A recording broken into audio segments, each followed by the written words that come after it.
uncomfortable to talk about things like this because it brings a lot of shame. It brings a lot of sadness and a lot of regret. But I think with today and what's happening today is I can't be more grateful to be alive during a time where almost so many people are doing the intergenerational trauma.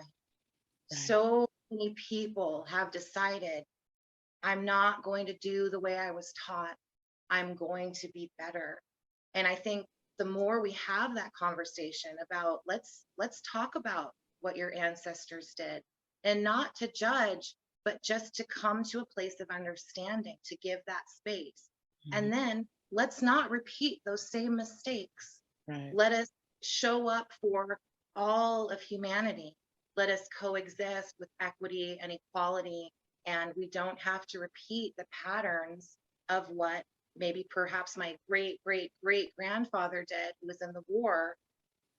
We don't always have to be proud of the things that our families have done, but we do have to take responsibility for the way that it affects us and how that trickles out into our relationships. Right. Sometimes racism is so inherently patterned into people's behavior that they don't even realize it. They don't even hear the hurtful and the hateful that comes out. And when you do shadow work, you're going to face that.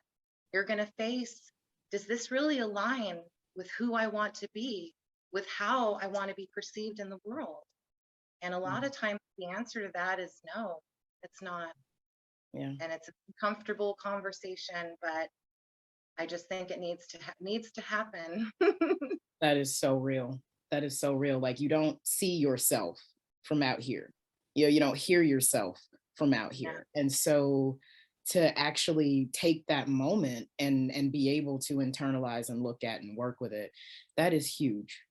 Um, I Yeah, I commend also, anyone who does that. what was that? But I commend anyone who's doing the work. Anyone who's doing the work, no matter how big or small you think it is, anyone right now that is doing the decolonization work, I absolutely commend you. Yeah. I think I think that this is the generation of the buck stops here.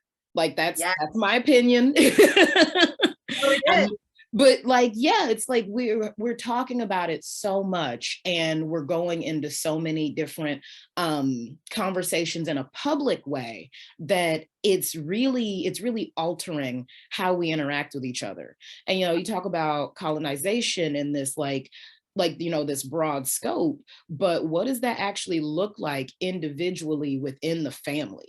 And so like these are the generations of the buck stops here on alcoholism, on addiction, on abuse, on Yes, incest. Like there are so many things that when you talk about them and when you actually start to put them out in the space of being accountable and doing the shadow work, it it allows that space of like reckoning. It's yes, like, let me look at myself and how I can resolve this right here, regardless of what my past is, what I've been through. yes. Um,